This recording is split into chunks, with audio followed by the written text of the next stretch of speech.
Kamusta na po kayong lahat dyan and welcome back to my channel. As usual, magagandang balita po muna tayo. Sa gitna po ng tensyon sa pagitan ng China at ng Pilipinas at sa patuloy na pagbubuli ng China sa atin, magkakaroon po ng three-way summit na pamumunuan ni US President Joe Biden kasama ang ating Presidenteng Bongbong Marcos at ang Prime Minister ng Japan na si Fumio Kishida. Sabi po dito sa The Manila Times, United States President Joe Biden will hold a three-way summit with President Ferdinand Marcos Jr. and Japanese Prime Minister Fumio Kishida next month as the United States boosts its alliances against China. Sabi po ng ating Pangulong Bongbong na yung kanyang pagbisita sa Washington DC to meet with Biden and Kishida would be an opportunity for the Philippines to strengthen further its already very strong foundation with the two allies.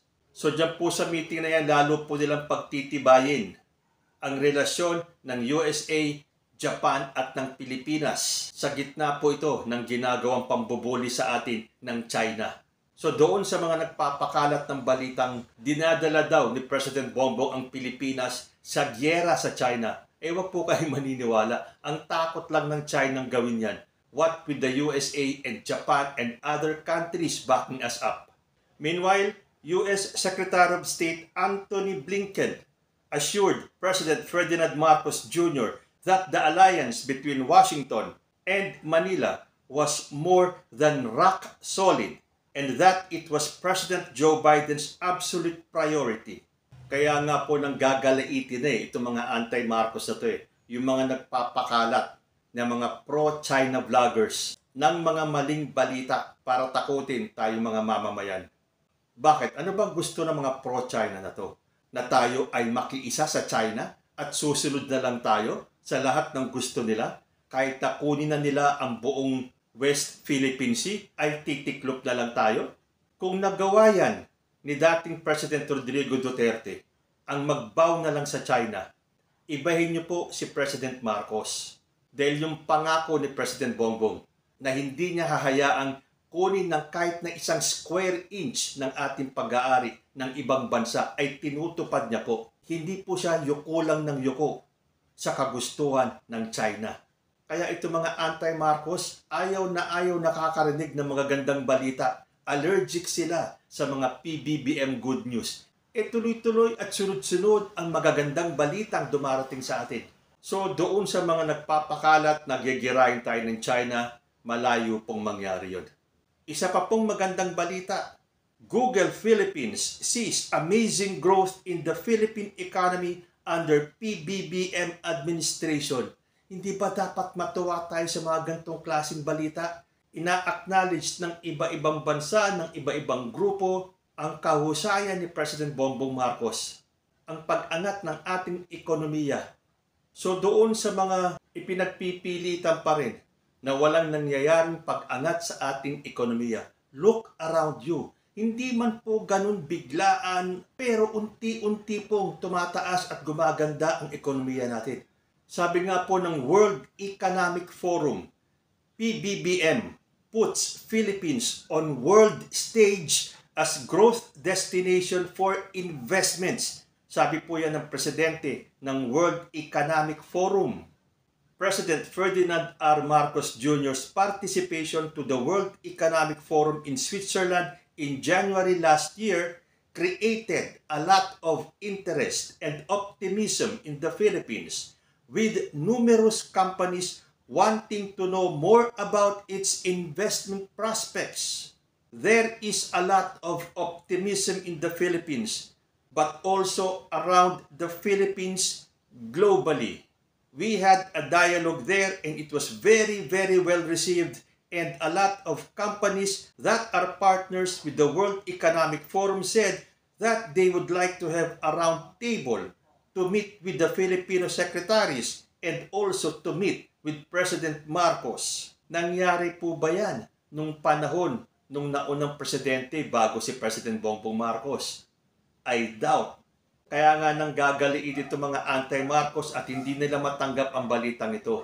na yung kanilang iniidolong presidente ay nasasapawan na nitong weak leader na si President Bongbong Marcos. Sabi pa nga ng WEF, Philippines can soar to become $2 trillion economy. World Economic Forum na po ang nagsasabi niyan. Itong mga gantong balita ang dapat ikinatutuwanan natin mga Pilipino. But sadly, yung mga may crab mentality dyan, mas gugustuhin pa nila na guluhin ang pag-unlad ng Pilipinas. Ang gusto nila is to rock the boat. Maawa naman kayo sa Pilipinas. Meron na nga tayong isang hard-working president na hindi tumitigil para pagandahin ang buhay ng bawat Pilipino. Magising na kayo sa katotohanan na tapos na ang termino, tapos na ang panahon ni former President Rodrigo Duterte at hanggang dun lang ang kanyang nagawa. Yes, meron siyang mga nagawa, pero hanggang dun lang po. Hindi naman natin masisisi ng tuluyan si former president dahil nung time po niya, doon po pumasok yung pandemya. Kaya lang, dapat yun ang tanggapin. This is President Marcos's time. Actually, hindi lang po ito time ni President Bongbong. This is the time for every Filipino. It is the Philippines' time to shine. Ayaw nyo pa ba nun? Mas gusto nyo talaga ang manggulo? Hindi na lang kayo makiisa. Ito ang panahon dapat nagkakaisa tayo. Pero itong mga alipores ni former President Rodrigo Duterte ay talagang hindi titigil hanggat hindi tayo nagkakagulo ng gusto. Well, kung yan ang gusto nyo, di bahala kayo sa buhay ninyo. Sa totoo lang po, konti lang kayo. Wala po kayong numbers to put up and stage another people power. Kasi kung papansinin nyo ngayon, yung mga ginagawa nilang prayer rally, lagi nilang ikinakasa yung posibilidad na magkaroon na naman ng people power. Hindi nga ba dito sa Pro-Kibuloy rally, yun ang gusto nilang mangyari? Hindi nga lang sila nakalikom ng sapat na tao dahil nung huling gabi ng prayer rally, yun ang balak nila, ang sumugod sa Malacanang. Pero ano ang sabi sa kanila ni former president nung nakitang kulang sila ng numbers? Kesyo, wag daw nilang isipin na sumugod ng Malacanang. O di ibig sabihin, may plano nga sila. Pero nagtagumpay ba sila? Hindi. Meron pa silang pa-Jericho effect na yan. Na after ng ilang araw ng pagpiprayer rally, babagsak daw si President Bongbong Marcos. Ayun. Nagkasakit, oo. Pero bumagsak, hindi po. Hindi pa po at never will be. Ngayon, speaking of Pastor Apollo Kibuloy, hinihintay po ng tao kung paano huhulihin itong si Pastor. Dahil ang pagkakaalam natin, binigyan sila ng 24 hours para daw iserve yung warrant. Wala pa po tayong balita kung na-iserve na, kung lilitaw na ba si Pastor, or magkakagulo at magkakaroon na naman ng people power. Dahil ito po ang sinabi ng grupong MNLF na kapag inaresto daw itong si Kibuloy ay magkakaroon ng people power. Para naman kayong nasa 1986 pa rin. Gumising nga kayo, 2024 na po. Pero kung gusto nyo ng people power, sige, yung people power ninyo ay tatapatan ng totoong people power ng mga Pilipino na gusto ng katahimikan, ng gusto ng payapang buhay. Majority po ng Pilipino ayaw ng gulo. So kung kayo mag-uumpisa ng gulo, ay hindi naman sigurado kayo uurungan ng silent majority. So ingat-ingat din kayo sa mga sinasabi nyong people power, people power. Aba, baka makita nyo kung ano ang totoong kahulugan ng people power. O ngayon na hindi nagtagumpay ang grupo ni Robin Padilla na mabawi yung contempt order para hindi maaresto si Pastor Kibuloy, patuloy po siyang nag-aabogado para kay Kibuloy. Sabi ni Padilla, I did everything I can to protect Kibuloy's rights. Hindi kaya kinikilabutan si Robin Padilla sa mga sinasabi niya? Ginawa daw niya lahat ng kanyang magagawa to protect Kibuloy's rights. Paano yung rights ng mga taong natapakan ni Kibuloy? Sino ang magpoprotekta sa kanila? Bakit hindi lumabas si Kibuloy para pabulaanan, para pasinungalingan itong mga nag-aakusa sa kanya? Sabi pa ni Padilla, ginawa po ng opisina ko ang lahat ng nasa rules at procedure ng Senate para mapangalagaan ang karapatan ni Pastor Kibuloy. Nagdesisyon na po ang chairman ng komite at inaksyonan na rin po ni Senate President Juan Miguel Zubiri ang pag-issue ng warrant of arrest. Despite being vocal about his support for Quiboloy, Padilla denied claims. Pakinggan nyo to ha. Padilla denied claims that he is defending the religious leader, saying that what he's doing is merely a show of democracy. Well, tell that to the Marines. Akala mo mauuto mong taong bayan? Nauto mo sila nung binoto ka bilang senador. Nag-number 1 ka pa nga eh. Kaya dapat ang utang na loob mo nasa taong bayan.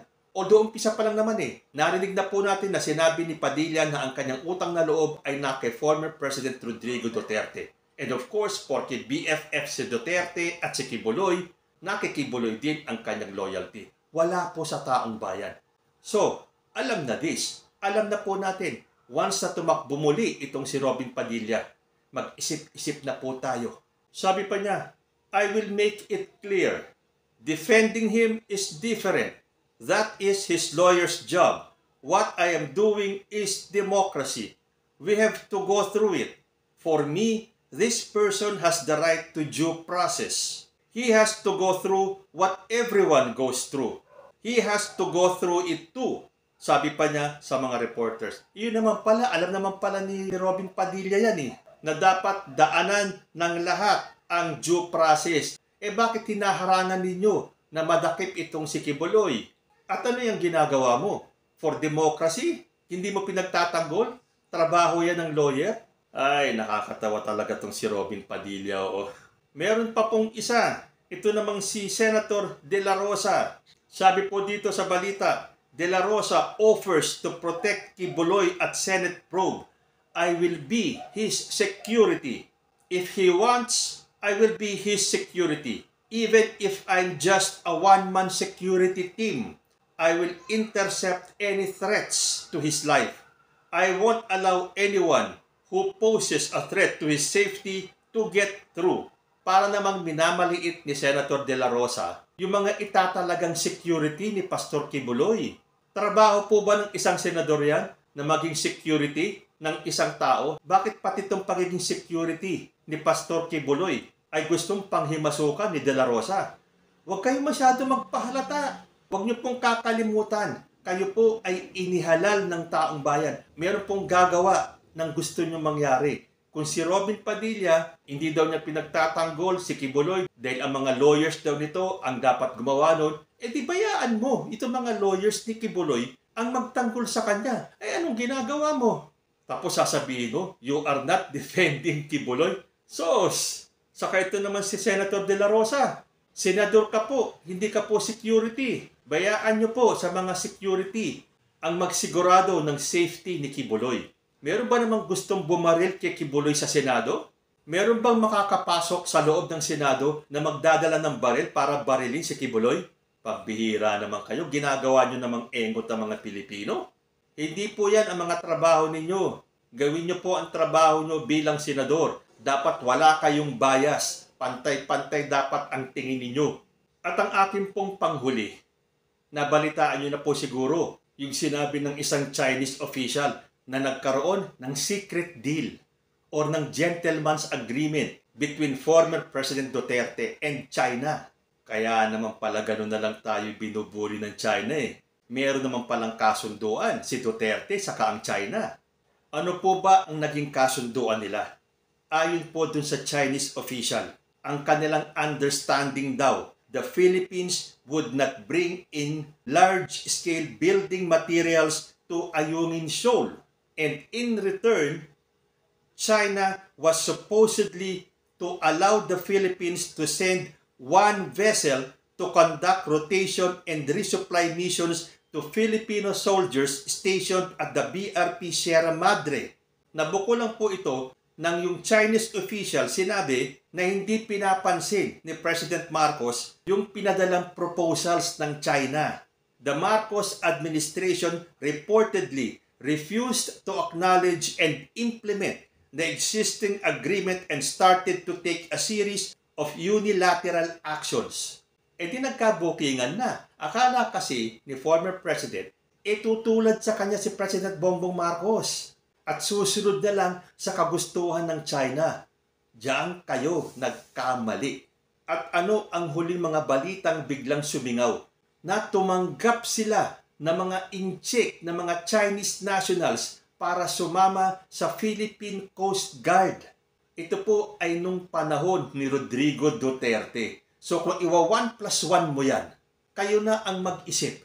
Kaya pala may nabasa akong post ni Benji Jr. Contreras. Sabi niya, kaya pala alam na alam ng China ang galaw ng PCG o yung Philippine Coast Guard sa West Philippine Sea kasi noong term ni Digong ay kumuha ng 36 Chinese nationals bilang parte ng PCG's auxiliary force, perhaps on spying duties dito sa atin. Sabi pa ni Benji Contreras, traidor talaga itong si Digong, ipinagkanulo ang bansa. Although dininay naman po ng Philippine Coast Guard na yung mga Chinese auxiliary members ay mga espiya. Sabi po ni Rear Admiral Armand Balilo, there is no proof that the Chinese nationals who were recruited to be members of the Philippine Coast Guard Auxiliary are spies. Wala po tayong matibay na basihan para maakusahan sila na Chinese spies. Ang sabi ko nga sa inyo, nagkaroon din kami ng vetting noong sila ay nag-apply at matagal na sila tumutulong sa Coast Guard sa aspect po ng humanitarian assistance donation. Okay, so wala ngang basihan. So hindi nga sila espiya. Bakit naman nagkataon na nung panahon ni Duterte na siya ay nagkaroon ng secret meeting with China ay saka sila tumanggap ng mga Chinese nationals para maging parte ng Philippine Coast Guard? Yun lang po ang malaking katanungan. Okay, kung sinabi niyong hindi sila espiya, sana nga hindi sila espiya. Pero kung ang tatanungin natin ay ang taong bayan, maniniwala na lang ba tayo basta-basta diyan sa ginawa ni former President Duterte na nakipag-secret deal with China na itong mga Chinese nationals na to ay hindi mga espiya? Well, hopefully, we pray na hindi naman po. Na sila talaga ay mga volunteers at tumutulong lang. Basta tayo pong taong bayan na naniniwala sa pamamalakad ni President Bongbong Marcos ng kanyang gobyerno, kayo man po ay pro-BBM or pro-Philippines, na kahit na hindi nyo binoto si President Bongbong Marcos, ay naniniwala kayo na the Philippines is on the right track with our President. Let us all protect PBBM. Kayo po, ano ang masasabi ninyo? Comment lang po down below at magsama-sama tayong muli sa susunod na Usapang Tito Manny. Diyos ti Agnina. Peace.